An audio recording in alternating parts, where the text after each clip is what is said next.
Welcome to today's reflection on the readings for Wednesday of the 31st week in Ordinary Time. Let's dive deep into the Word of God and uncover the profound messages it holds for us. Reading 1. Romans chapter 13 verse 8, 10 Brothers and sisters, owe nothing to anyone, except to love one another. For the one who loves another has fulfilled the law. The commandments, you shall not commit adultery, you shall not kill, you shall not steal, you shall not covet, and whatever other commandment there may be, are summed up in this saying, namely, you shall love your neighbor as yourself. Love does no evil to the neighbor. Hence, love is the fulfillment of the law. Reflection. The essence of all commandments is love. When we truly love our neighbors, we naturally avoid causing them harm. This reading reminds us of the importance of love in our daily lives and how it is the foundation of all our actions. Responsorial Psalm. Psalm chapter 112 verse 1b2, 4, 5, 9 Blessed the man who is gracious and lends to those in need. Or, Alleluia. Blessed the man who fears the Lord, who greatly delights in his commands. His posterity shall be mighty upon the earth. The upright generation shall be blessed. He dawns through the darkness, a light for the upright. He is gracious and merciful and just. Well for the man who is gracious and lends, who conducts his affairs with justice. Lavishly he gives to the poor. His generosity shall endure forever. His horn shall be exalted in glory. Reflection. This psalm celebrates the virtues of a righteous person. It emphasizes the blessings that come from living a life in alignment with God's commands.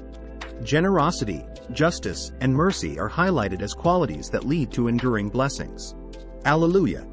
1 Peter chapter 4 verse 14 Alleluia, Alleluia. If you are insulted for the name of Christ, blessed are you, for the Spirit of God rests upon you. Reflection. Enduring challenges for the sake of Christ brings blessings. This verse encourages us to remain steadfast in our faith, even when faced with adversity, knowing that the Spirit of God is with us. Gospel.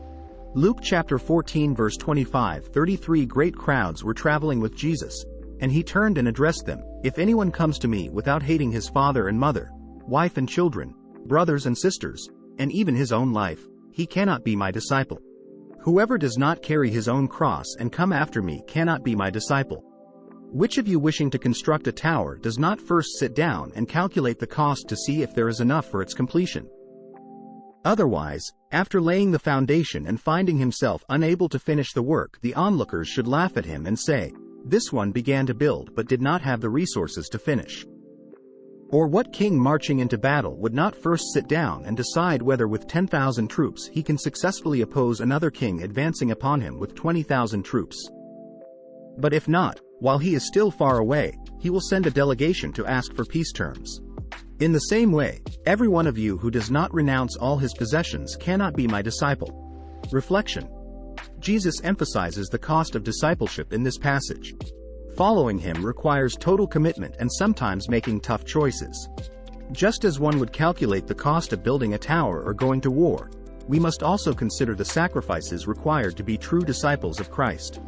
It's a call to prioritize our relationship with Jesus above all else. Conclusion.